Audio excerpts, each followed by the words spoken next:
dominicains au Rwanda. Troisième dimanche du temps ordinaire, année B. Les temps sont accomplis. Le règne de Dieu est tout proche. Convertissez-vous et croyez à la bonne nouvelle. Bien-aimés du Seigneur, tous les textes sacrés de ce troisième dimanche du temps ordinaire ont une forte interpellation.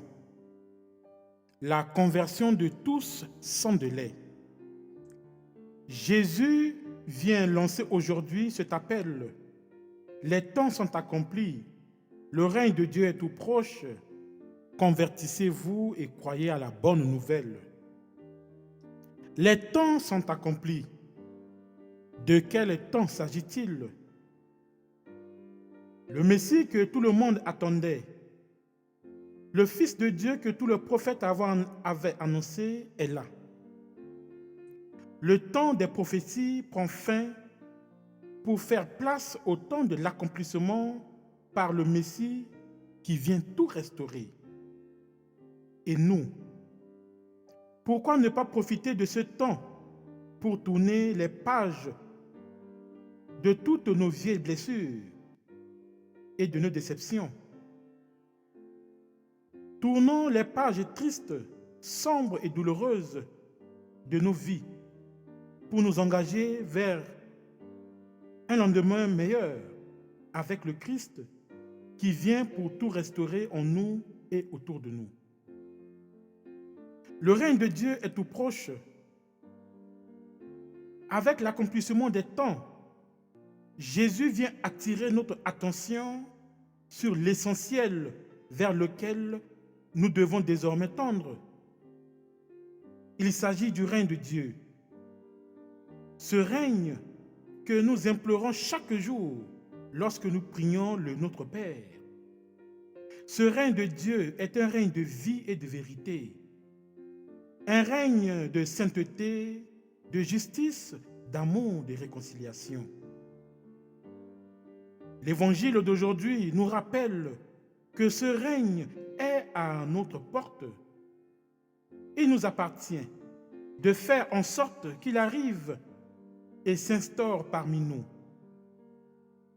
Désormais, lorsque nous prions le Notre Père en disant que ton règne vienne, engageons-nous à faire en sorte que toutes nos paroles et tous nos comportements quotidiens contribuent à l'avènement de ce règne dont notre monde a tant besoin. Convertissez-vous. C'est un ordre à exécuter de toute urgence.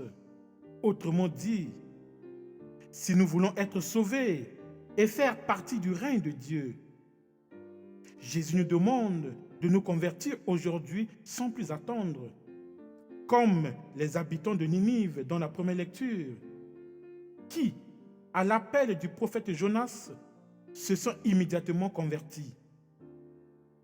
N'attendons plus demain pour abandonner nos mauvais comportements. Convertissons-nous sans tarder. Oui, le temps est limité, nous rappelle Saint Paul dans la deuxième lecture.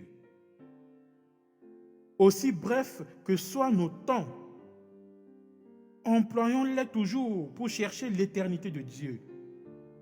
Dans nos projets de vie et de toutes nos entreprises, apprenons à bien faire ce que nous devons faire avec le peu de temps et de moyens matériels dont nous disposons. Évitons, frères et sœurs, de remettre tout à demain, car seul aujourd'hui nous appartient. Demain n'appartient qu'à Dieu seul. Alors, n'attendons pas demain pour mettre de l'ordre dans nos vies. Que le Seigneur fasse de nous tous des hommes et des femmes dont la vie rayonne la joie de la bonne nouvelle, pour qu'en nous voyant vivre, les autres rendent gloire à notre Dieu qui était et qui vient, maintenant et pour les siècles des siècles. Que Dieu Tout-Puissant vous bénisse, le Père et le Fils et le Saint-Esprit. Amen.